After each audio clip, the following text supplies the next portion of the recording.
మధ్యకాలంలో పోలీస్ స్టేషన్లకు వెళ్ళేటప్పుడు పోలీస్ స్టేషన్లో ప్రెజర్స్ కావచ్చు, లేదంటే లోకల్ ప్రెజర్స్ కావచ్చు, పొలిటికల్ ప్రెజర్స్, సరే ఏదైనా కావచ్చు, కొన్ని ప్రెజర్స్ వల్ల ఆ కంప్లైంట్స్ తీసుకోకుండా ఉంటారు.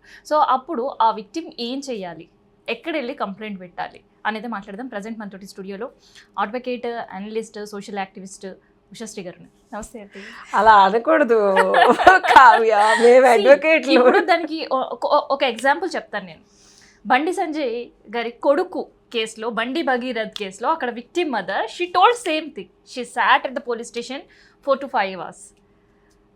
సో పోలీసులు బిజీగా ఉంటారు కదా Kavya. I know. Being an advocate, it's my profession when we are representing a law. So, సరళీకృతంగా చెప్తాను అన్నదే. ఓకే, పోలీసులు ఎప్పుడైనా మీ కంప్లైంట్ని తీసుకోనప్పుడు కారణాలు ఏంటో నాకు తెలియదు, వాళ్ళకి తెలియాలి. కారణాలు ఏదన్నా అవని, బట్ ఆ పర్సన్ ఏం చేయాలి అవి చెప్తాను.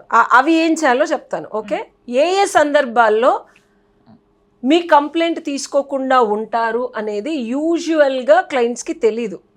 So there are lot of difference between cognizable offence and non cognizable offence. ఇది ఎక్కడైనా విన్నావా ఇన్నేళ్లలో? ప్రైవేట్ పిటిషన్ అనేది ఒక ఆప్షన్ ఉంటుంది. సో ఇది వినాలా ముందు. మేడం మాకు బాధ కలిగింది మేడం, పోలీసులు తీసుకోవట్లేదు మేడం, వాళ్ళకి ఎవరో ఇన్ఫ్లుయెన్స్ చేశారు మేడం, వాళ్ళకి ఎవరో ఫోన్ చేశారంటే కాదు, కుదరదు.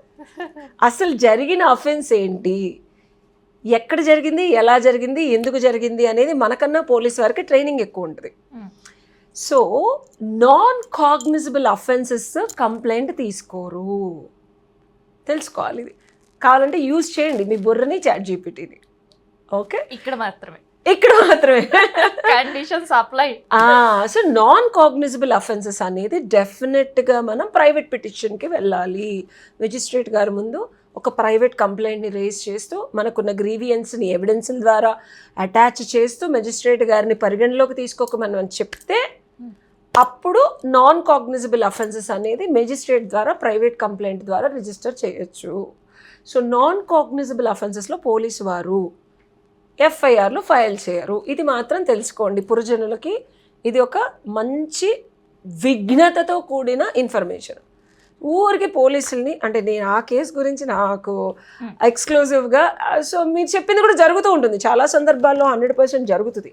అలాంటప్పుడు ఏం చేయాలి? పోలీస్ ఎప్పుడైనా మీరు వెళ్ళినప్పుడు మీకు తెలిసి ఇది cognizable offence, Google search, Perplexity, Kimi కూడా వాడేశారు, ఇది నాన్ కాగ్నిజబుల్ అఫెన్స్ కాదు మేడం, నేను ఎంత గొంతు చించుకున్నా పోలీసులు మా ఎఫ్ఐఆర్ రిజిస్టర్ చేయనంటున్నారు, ఫర్గెట్ అబౌట్ ఎఫ్ఐఆర్ మేడం, అసలు కంప్లైంట్ కూడా తీసుకోవట్లేదు మేడం, మా విజ్ఞప్తి మేము ఎలా madam protection from the other person తీసుకునేది, మమ్మల్ని ఇబ్బంది పెట్టేస్తున్నారు అన్నప్పుడు ఎఫ్ఐఆర్ ఫైల్ చేశారు అనుకుందాం. మీరు అరిచి గీపెట్టి మొత్తుకొని బాధపడి చేసిన తర్వాత ఇన్యాక్షన్, ఎగ్జాంపుల్ అందులో అరెస్ట్ ఉంది, ఆ అఫెన్స్కి తగ్గట్టు మళ్ళీ మీరు చాట్ జీపీటీ వాడిన తర్వాత మేడం దీనికి అరెస్ట్ ఉంది మేడం, పోలీసులు అరెస్ట్ చేయట్లేదు మేడం అని మీరు సైకి అయిపోయి వెళ్ళి పోలీసులు నడితే చేయరు. అలాంటి సందర్భాలు కూడా ఉంటాయి.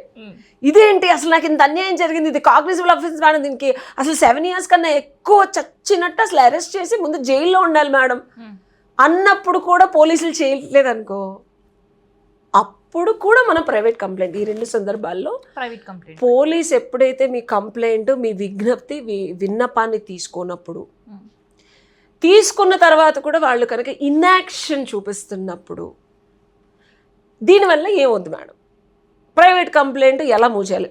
నాలాంటి అడ్వకేట్ల దగ్గరికి వెళ్ళినప్పుడు మీ బాధని మొత్తాన్ని కంప్లైంట్ కింద రాసి ఎవిడెన్స్, ప్రూవబుల్ ఎవిడెన్స్లు అన్నీ పెట్టి మెజిస్ట్రేట్ గారి ముందు పెడతాం మనం.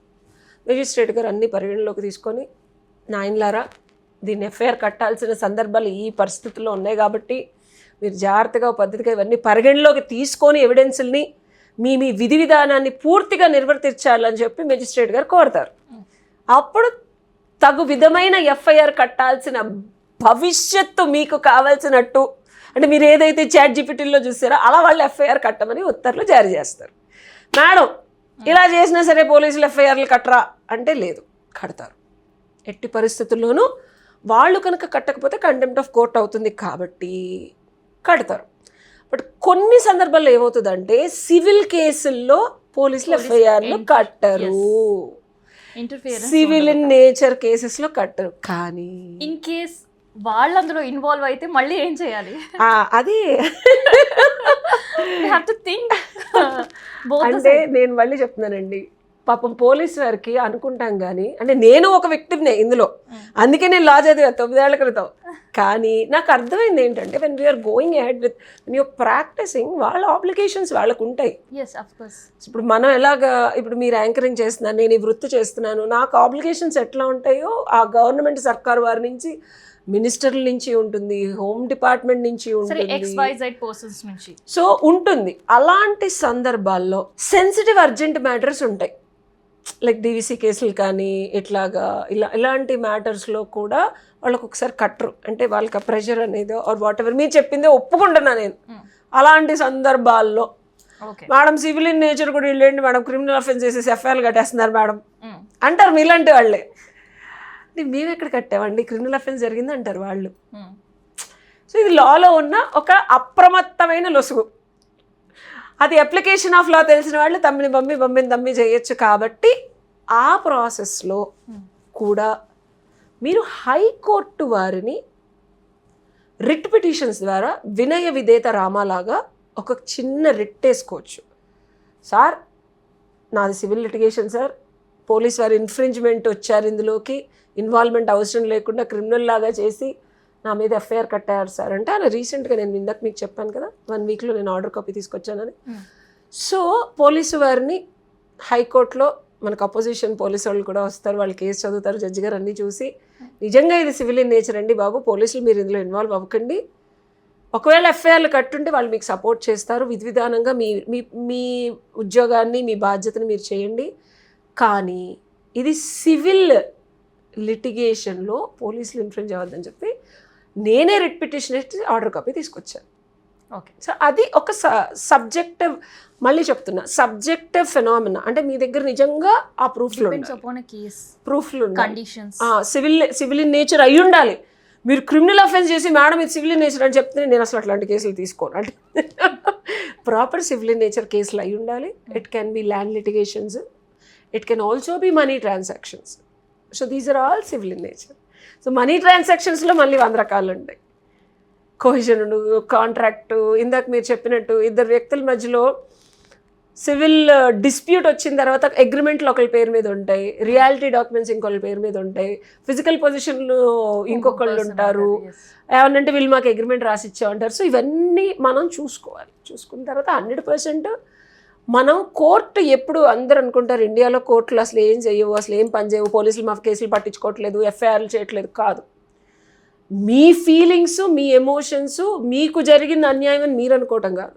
కోర్టు వారి ముందు మీరు ఈ ఎవిడెన్స్లు అవి కనుక ప్రాపర్గా సబ్మిట్ చేయగలిగితే 100% రిలీఫ్ ఉంటుంది. 100% ఎఫ్ఐఆర్లు ఫైల్ అవుతాయి.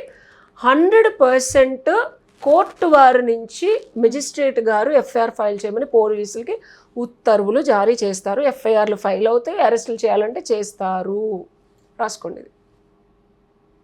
అండ్ రాంగ్ఫుల్గా ఇన్ఫ్లుయెన్స్ మీరు ఇందాక స్టార్టింగ్లో అడిగినవి కూడా వాళ్ళని విత్డ్రా చేయించి ఆగమని చెప్పి హైకోర్టు నుంచి రిట్ పిటిషన్స్ వేసుకోవచ్చు. ఇవి 2 solutions, not only private complaint, high court writ. Because I practice in high court. ఎంత నువ్వు ఈ తెలంగాణ స్టేట్లో ఎక్కడ జరిగినా, I'm not talking only Madhapur, Hyderabad, Warangal కాదు, ఎక్కడ ఇది జరిగినా, చిన్న పల్లెటూరు కుగ్రామంలో ఇన్ఫ్లుయెన్స్ వాడి చేసినా, come to high court, I'll file a petition and make sure me civil in లిటిగేషన్లోనే ఉండి పోలీసులు 100% మిమ్మల్ని ఇబ్బంది పెట్టకుండా, అదర్ వే అరౌండ్. మీరు పోలీసులు ఎఫ్ఐఆర్ చేయమని అడగడం కాదు, వాళ్ళు చేసేసి మిమ్మల్ని ఇబ్బంది పెట్టకుండా కూడా ప్రొటెక్షన్ తెచ్చుకోవచ్చు.